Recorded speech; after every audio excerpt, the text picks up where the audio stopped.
Enjoying that wonderful, wonderful music. Thanks a lot for joining us this week. I have Al Smith, the hired guy here, someone who I've kind of known through Alex Freund, I think, for a bit. And you're down in Georgia, I believe. Yes, the Atlanta area.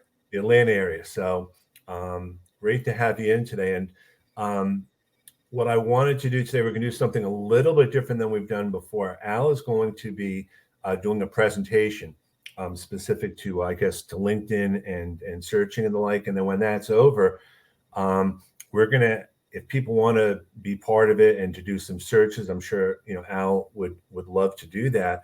So I guess from a starting point, before we get going, let's see where people are actually signing in from. By now, hopefully you're seeing this on my profile. Alex, I know you're going to be here because you were. I want to congratulate Alex very much for getting LinkedIn Live also. So we'll give it a couple of seconds to see if people are chiming in.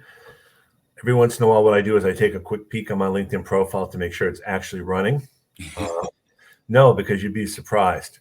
So what I'm doing right now is I'm going to my profile and yay, you can see me there for better or worse. Okay. So I understand the feeling. No, I mean, there's been a couple of times I've actually, been there. And this is what happens with the timing. We get the quick, takes a second. We got San Antonio in the house. We have New Jersey in the house. A lot of New Jersey in the house. And so what ends up happening is it takes like a little while or so for people. Okay. Some quick shout outs to do this for the first minute or so.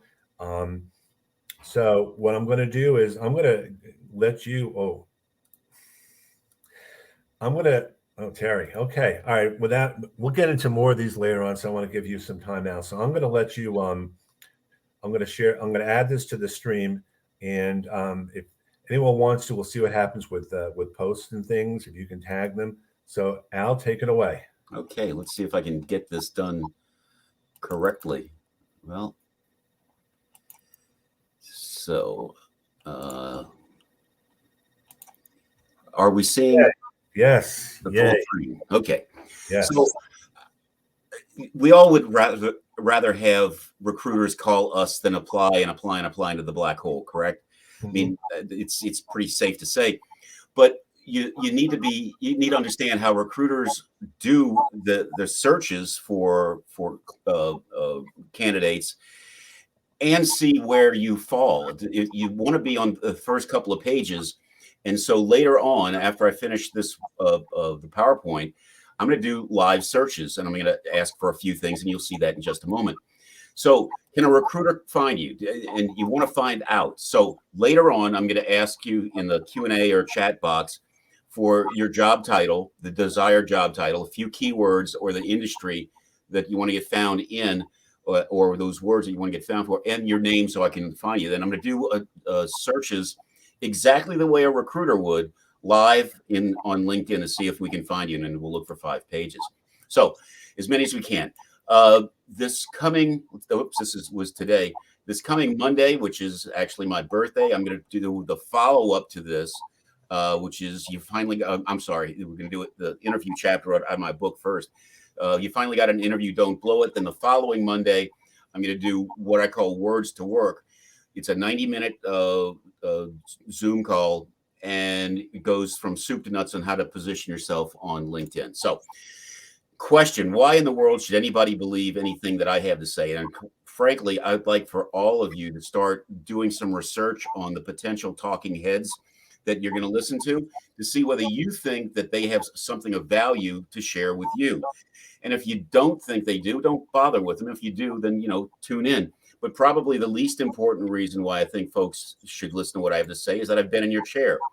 My background is that I've been at the executive level for 7 different companies in 5 industries, which means one of 2 things. Either I can't keep a job or I have transferable skills. And every single one of you has transferable skills too. If you're ever around anybody who says anything negative or disagrees, politely excuse yourself and get the hell away from them, because you can't afford to be around anybody negative. And the reason I say that is the last time I was in job search, even though I've won more awards than I have fingers and toes for, it was for over 2 stinking years. And I was digging an emotional hole in the ground and practically burying myself in it, so much so that I was finally drugged kicking and screaming to Roswell United Methodist's job networking venue, which is the largest in the country. And I couldn't believe what I saw. There was this dining hall full of people that didn't look like unemployed pond scum, which is what my brain thought these job networking events were all about. It was professionals, people that looked like you and people that looked like me. And I was so taken aback that the next day I went to their website and stumbled somehow or another onto their prayer request page. And I don't read people's prayer requests. I'm kind of private that way. But I read 4 that morning, and one guy changed my life forever. He said, "I've lost my job. I'm virtually penniless. My wife has left me. My house is about to be foreclosed on, and I'm in total despair." And I knew what the guy was capable of doing to himself because I'd not only contemplated it, I'd picked the spot in the back of in the woods behind my house where I was going to end it all. And I didn't want anybody to be in that position if I could do something about it. So I became as obsessed with finding out why the things that used to work were no longer working, and how job search was done in the time. And I've done a lot of volunteering over the years, done a 24-hour around the globe event last Easter, and I've been interviewed a bunch, and it's mainly because of my books, which all have hired in the title. My current book is Hired: Every Employment Method. And what I'm going to talk about today is all in that book, but obviously there's tons more that is in the book that we're not going to cover. So here's what I hope to share with you today. I want you to understand how successful searches of the past were, and then how candidates find people today. So tell me if this sounds familiar to you. You lost your old job, you updated your resume, you scan all the job boards, you apply, you get interviews, and you get a job. Oops, that's the way it used to work. Now it's more like you apply and apply and apply, and you wait and you wait and you wait and you wait and you wait and you hear nothing. And that's the big stinker, right?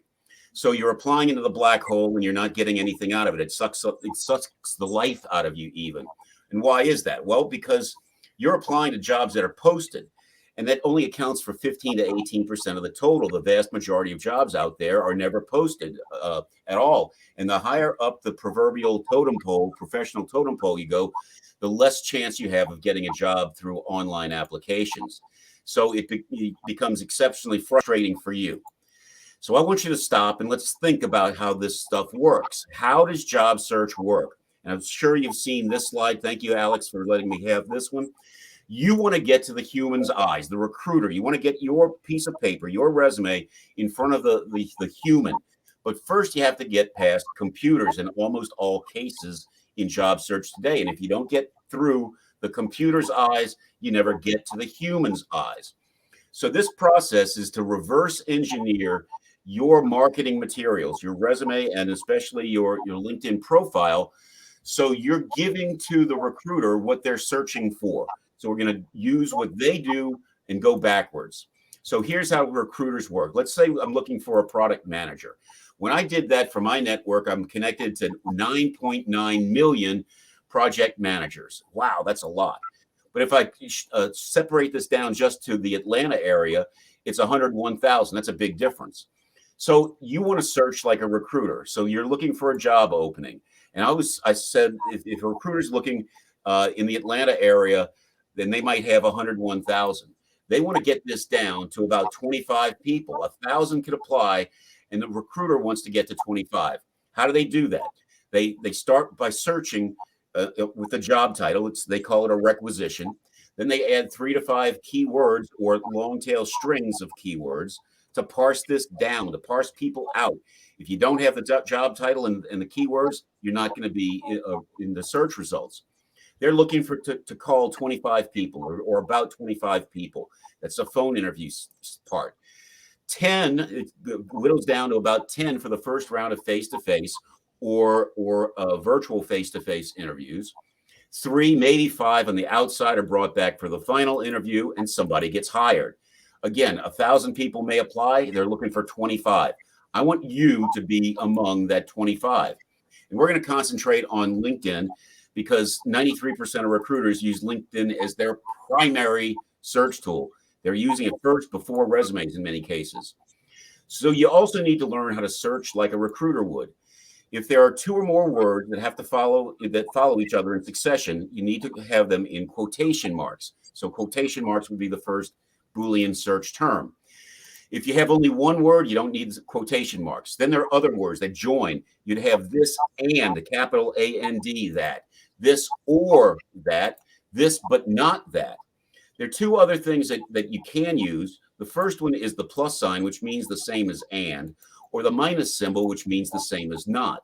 But what I found on LinkedIn and Google, both, the words work better than the symbols. So searching on LinkedIn, we'll go do this one more time. If there are two or more words that have to follow in succession, it's in quotation marks.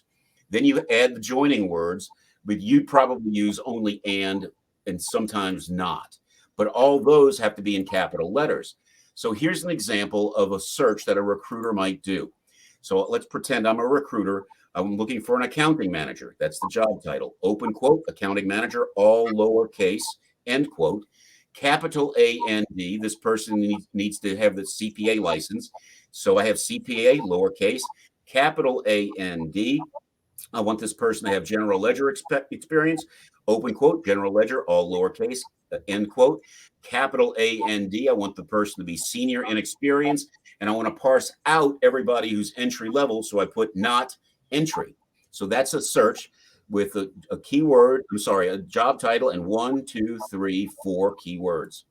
So Boolean searches. Let's do a technical project manager, and they have PMP, and it's in technology, information technology. Oh, by the way, if you're in IT, don't use the term IT. Spell it out for information technology. Why?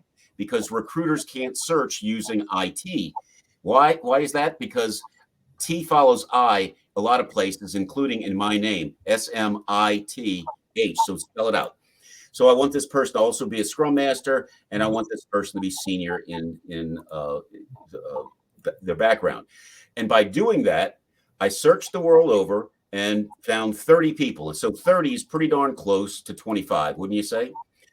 So page and position matter. When a recruiter does a search on LinkedIn, and they're looking for 25 candidates, there are 10 people per page, which means that if you're on page 1 or page 2, your profile is most likely going to be read. If you're on page 3, you have a good possibility of your profile being read. If you're beyond that, it's almost no chance. So use the farce. What's this all about? You have the farce. Okay, so I did a search looking for vice presidents of marketing with global in their background in the consumer products business. And I wanted to take somebody who would never get found. And I bet this LinkedIn profile looks frighteningly familiar to you because of what's not in it. So this person has no about section. That's 2,600 characters available to them. The second heaviest weight in the LinkedIn algorithm after the headline, and he doesn't have a single word. So let's go down to his experience. This person has no content. Now, I know a lot of you have a profile that looks like this. There's no content. You have your job title and the company, and that's it. There's nothing of interest to make somebody stay on your profile if they somehow stumble on it. So this guy would never get an interview. By the way, I did a search and went arbitrarily to page 10, position 1, and found this guy. So, but let's look at his background. He has a job as an associate product manager for this company. He's in that job for 2.5 years, and he finds another job as a product manager. So he moves up the totem pole. He's only there for about 1.5 years, and he takes another job as a senior product manager. So this guy is already pretty darn good. He's in that job for 4 years, and he gets promoted to vice president of marketing for North America. He's only in that job for 2 years, and they make him vice president of global marketing. This guy is really, really good, and he'll never get found. He'll never get a call. He'll never get offered another job. So use the force of the algorithm to help you move up.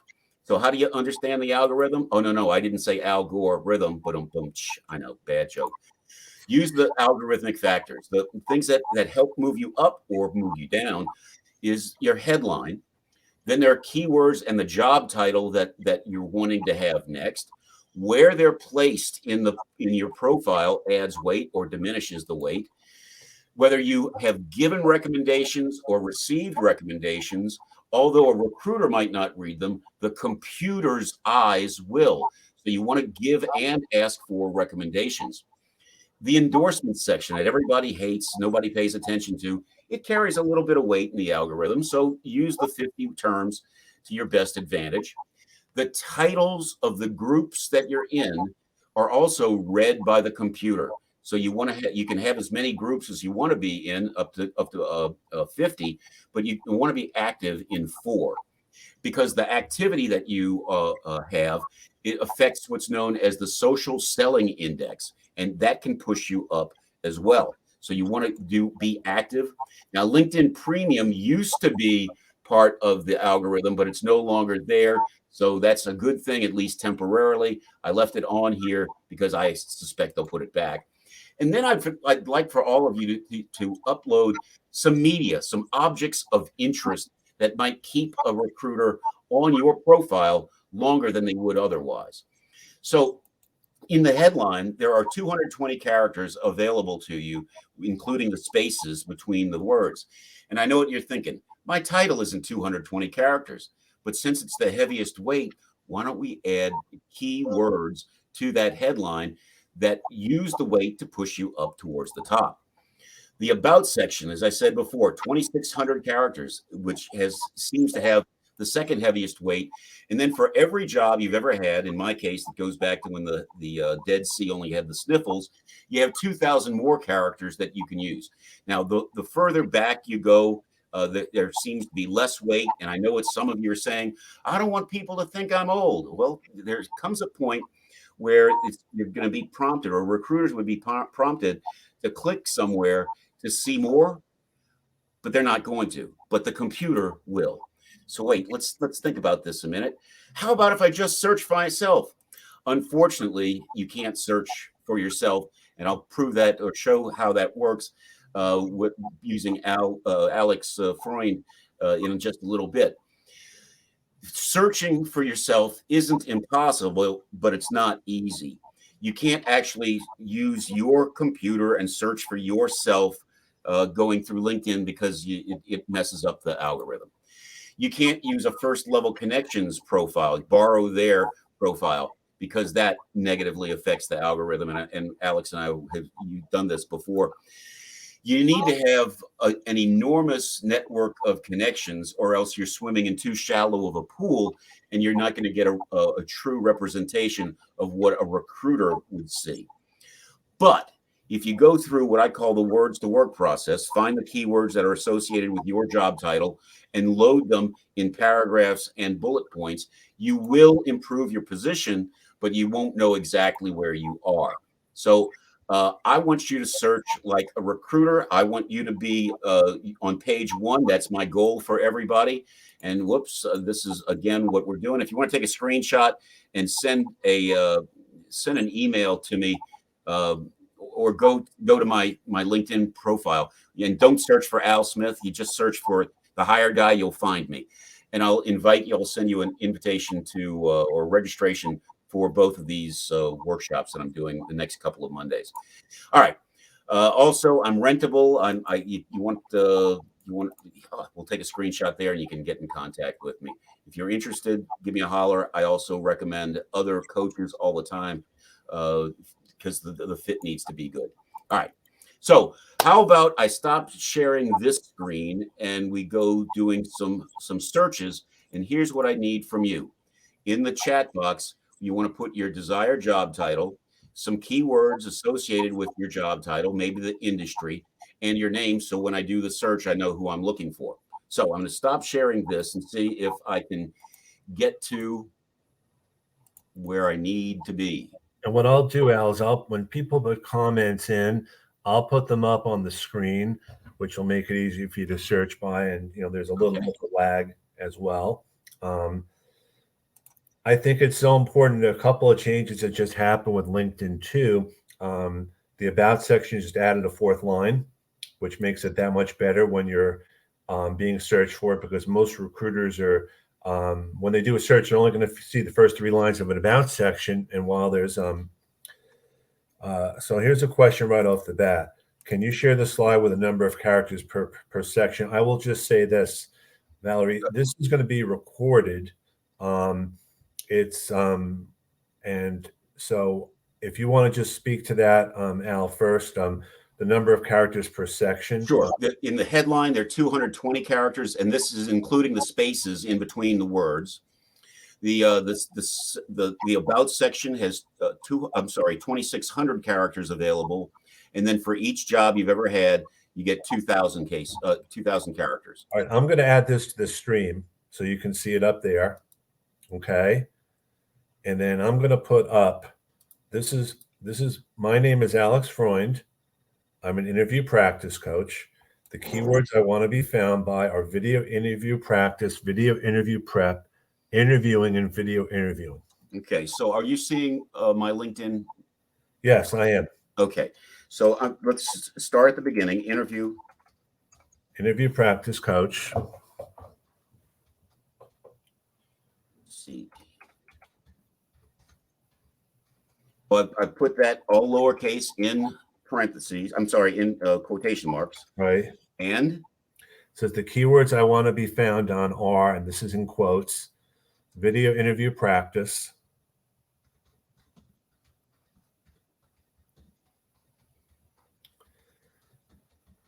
The next one is video interview prep.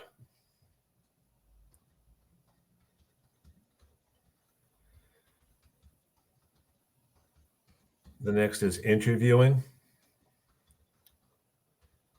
And the final one is video interviewing. So this is what recruiters are actually doing. Yes. No, I'm just for the group. So I'm gonna take this comment away. Okay, so no results. Now the problem I think we're having here is there's too much content that we're searching for. So what I tend to do at this point is start taking off terms. So I'm going to just take this off. And let's do the search again. Okay.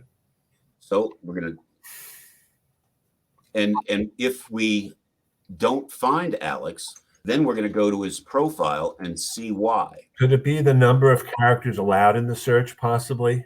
I don't know if there's a limit. Or could it be? I'm just wondering. Yeah, let me do this one more, because I have a feeling that these terms are not in Alex's headline. So let's look at Alex.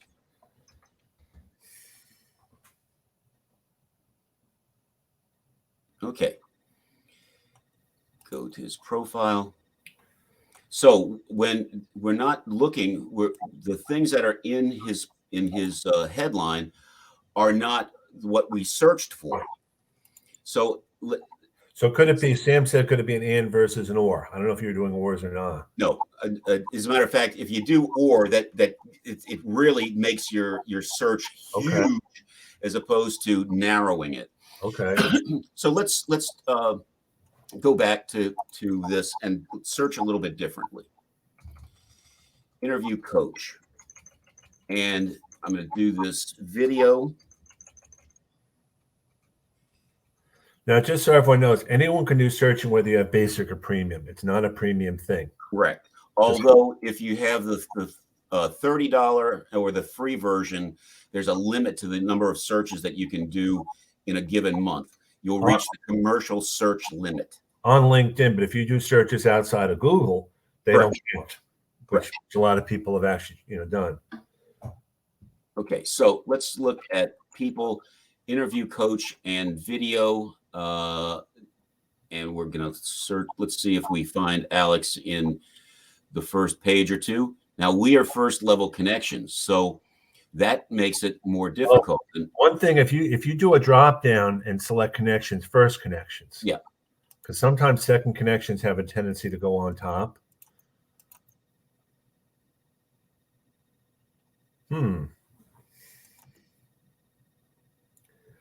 But when we're looking at Alex's, just do first connections by itself. I wonder what would happen.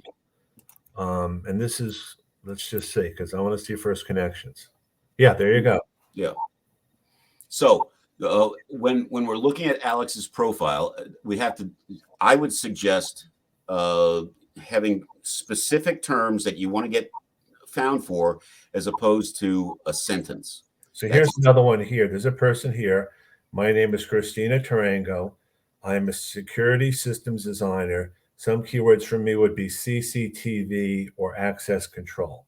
security. Give me. I got to type it in. Security. Security systems designer. And some keywords for me would be CCTV or access control. So let's see what happens. And her name again? Christina, Cristina Tarago Sabater. Let me get rid of this. So, I mean, if you want to call up her profile first. Okay, let's look. Okay, so I'm connected to 205 folks with those terms in her. Right. I'm looking for Christina. So it's Christina.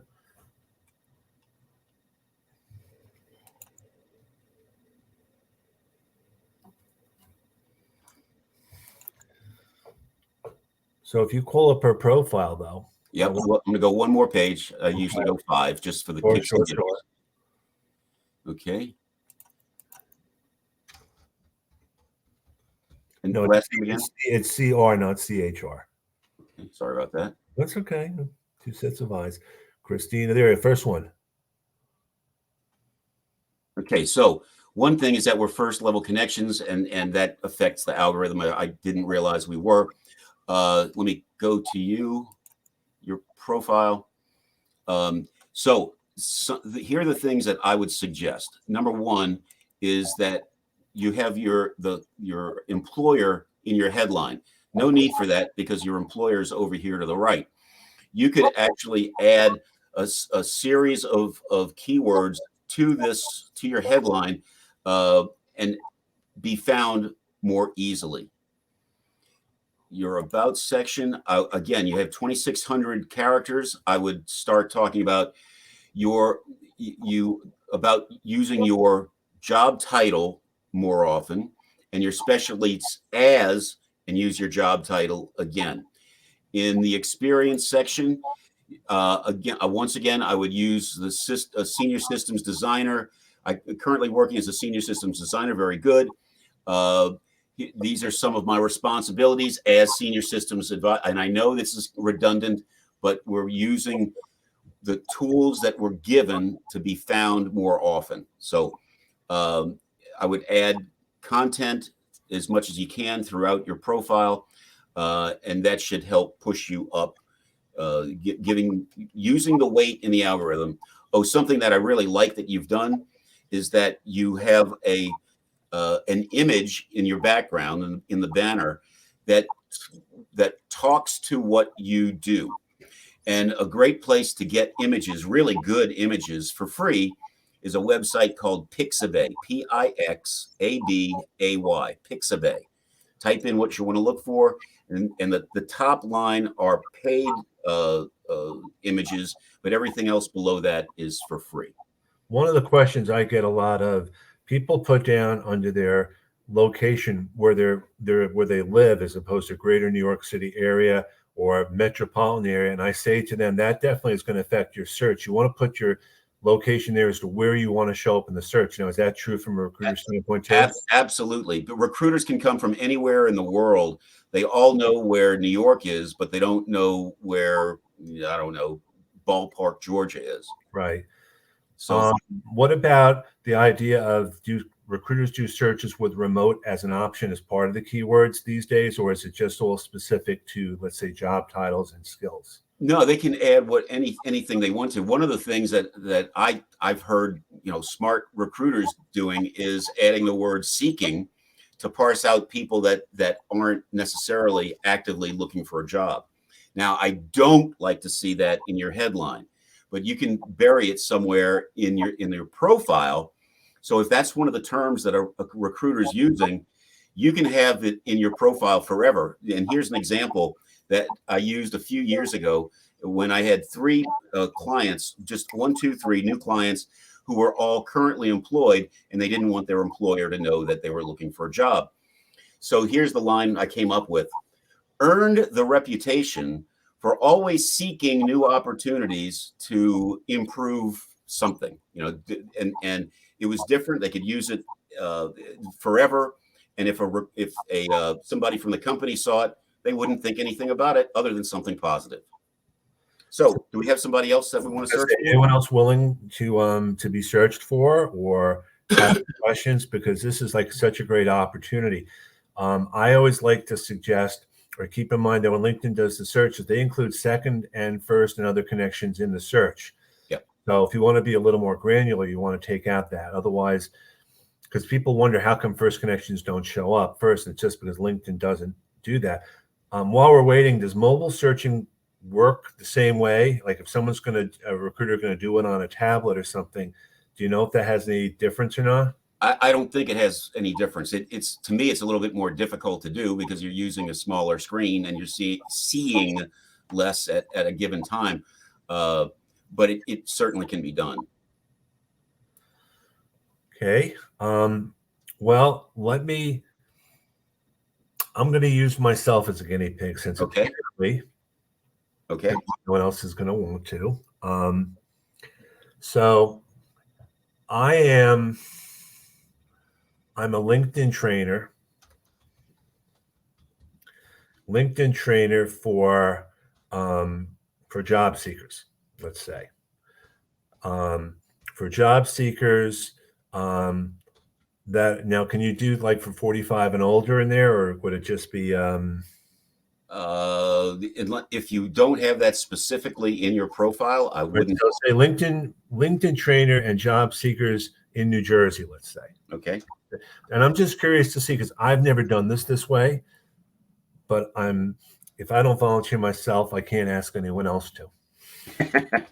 No, okay. seriously. So let's take a peek at this, and we're going to go to, well, there are only 10, so let's see. There I am. There you are.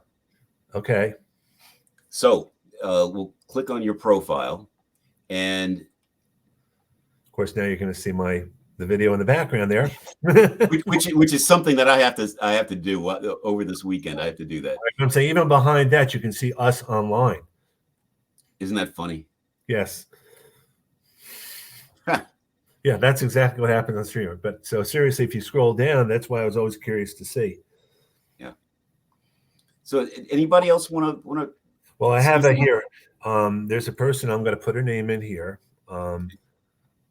Hamani Thakur. She's looking for software development internships and jobs. So it might be better just to call, well, I would almost call up her profile first instead of. Okay. So get her name again. Himani, Hamani. Last name Tha, 2 Ks AR.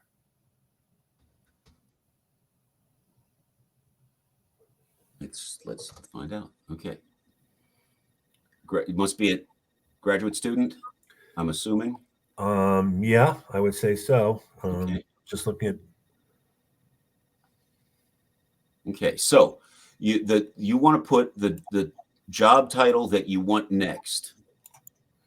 So I could look for data analytics and engineering. So let's see if we can find you that way.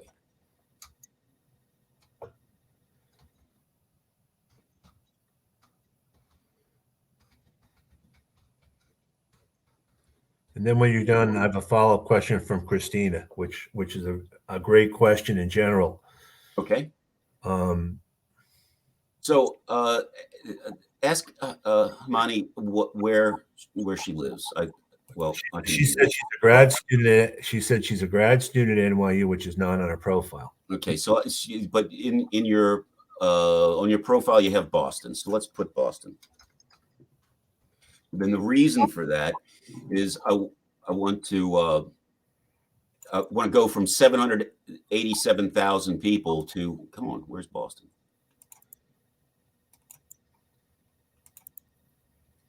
(787) to 4,500 people. So that is worse. So let's look a few pages. Then I'll go back to your profile. and make some suggestions. Mm-hmm. I always go 5 pages just for kicks and giggles. Sure.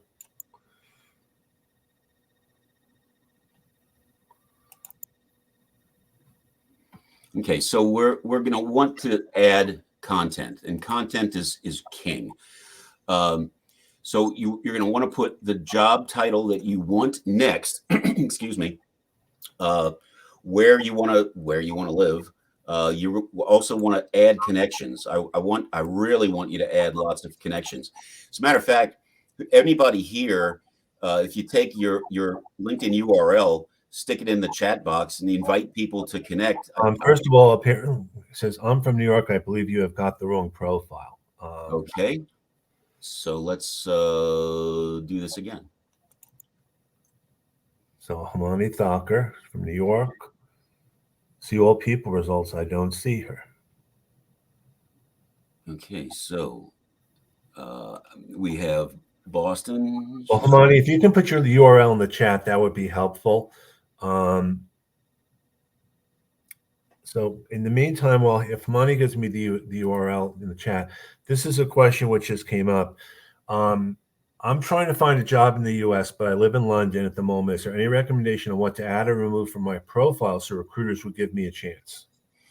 You're probably going to end up having to put the cities that you would prefer living in as your home city.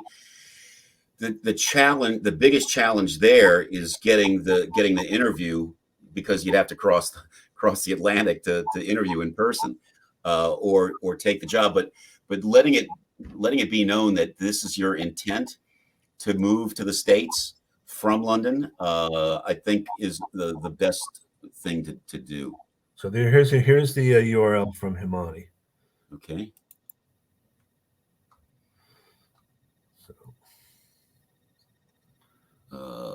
Can you?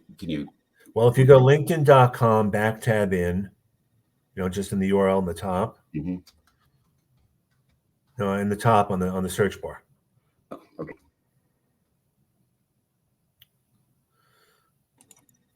I'm gonna do it this way. Yeah, linkedin.com /tab in, /tab think, HIMANI, one word. Again, that last part. Think, THINK, HIMANI. There. I. Okay. Doesn't like that. So, Ken, can you look at our profile and see if we're? I will. What the city actually is, because we're. Yep, I'll do that. Think money.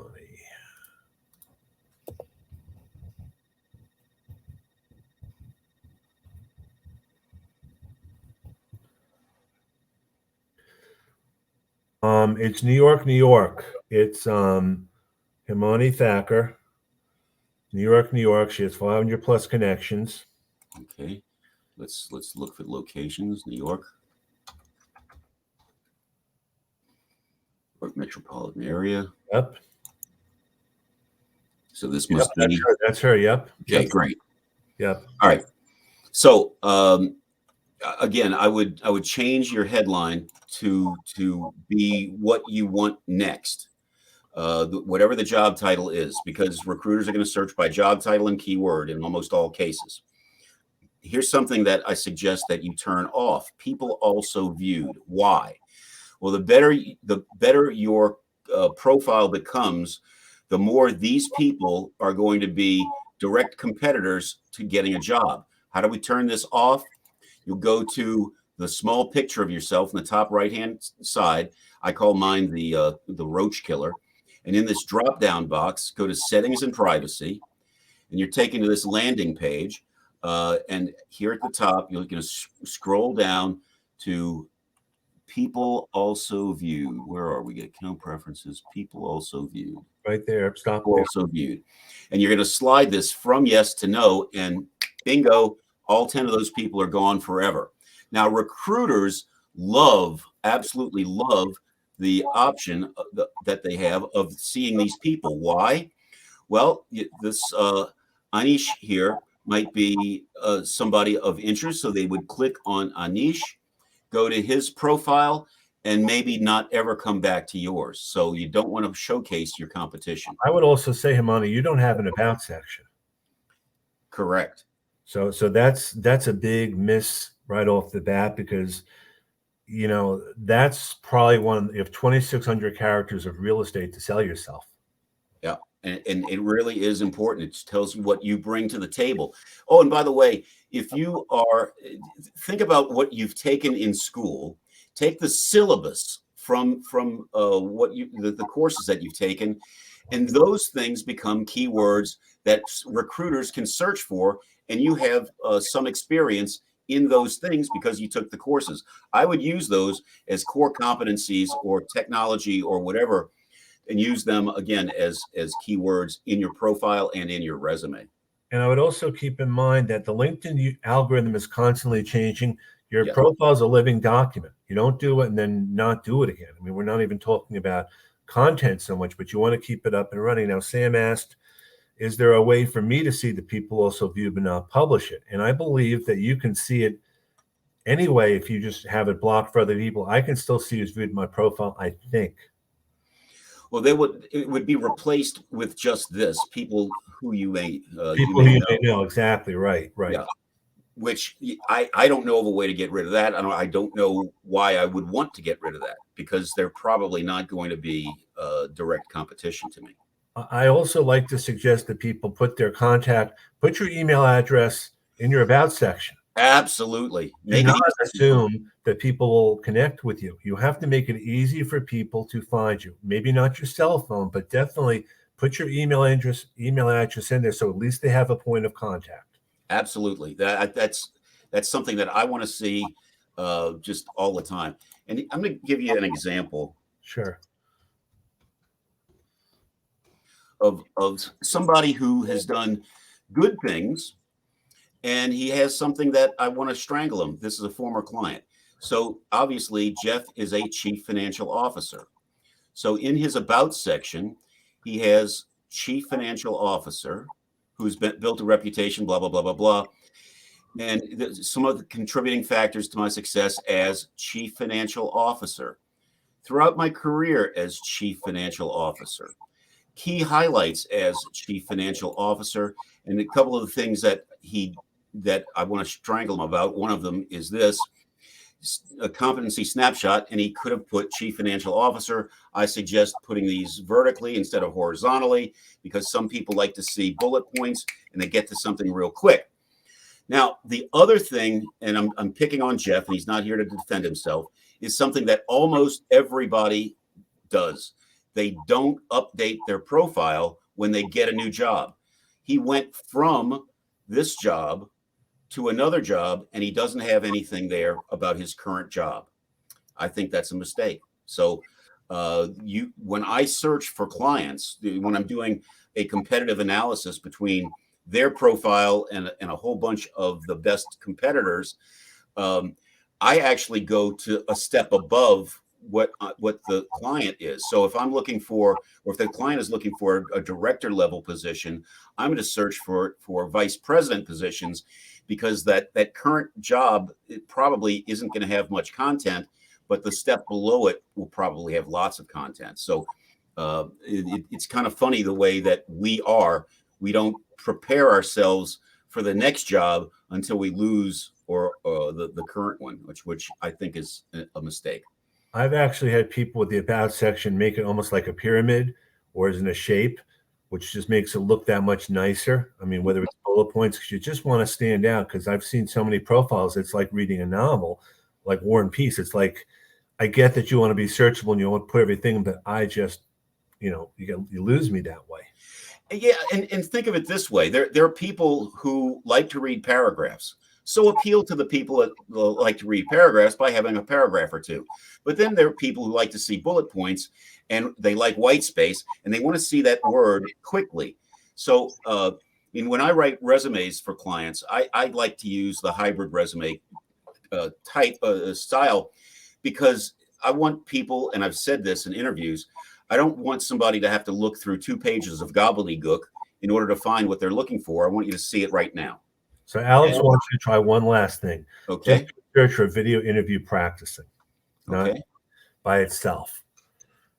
See if that makes a difference.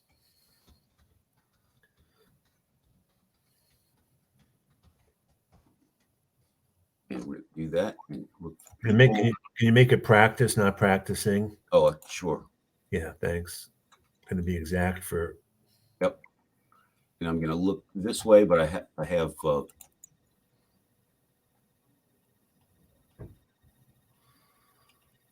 Alex, we're not finding you, buddy. How about that? Well, it's. Let's do this. Just do video interview? Yes. Okay. Okay, 13,000 that I'm connected to a video interview. Make it first connections. I was going to just change it. There's Alex number 2. There you go.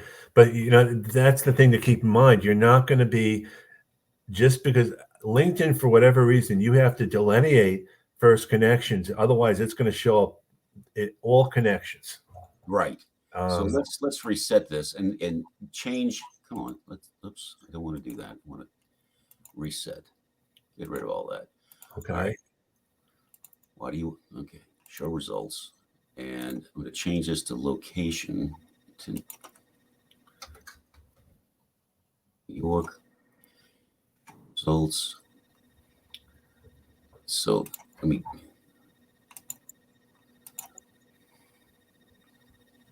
So when I take all of that out and use all 3, first, second, and third level, right? I have, let's go. There we go. And you see, here's the thing. If you don't click first level, it's going to push you further down. Exactly. Like there's Alex on the third page. On the third page. Whereas if I dropped Alex, I'm going to do this. I drop Alex as a first level connection. He actually wanted you to do that. Okay.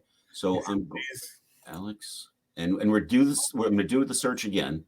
Don't want contact information connection. That's not yet. Doggone it. You have to remove them, I think. Yeah.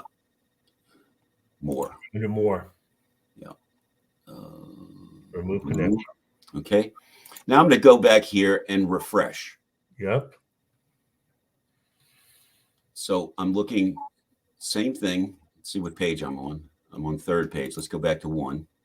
There you go. There you go. So that's interesting. At one point years ago, if you were a first level connection, it would push you to the top. Then they changed it and it pushes you away from the top. Yep. I know. That's why. So Nancy asked one question, and we're going to wrap it up soon. Is it a good idea to change the keywords in your headline once in a while?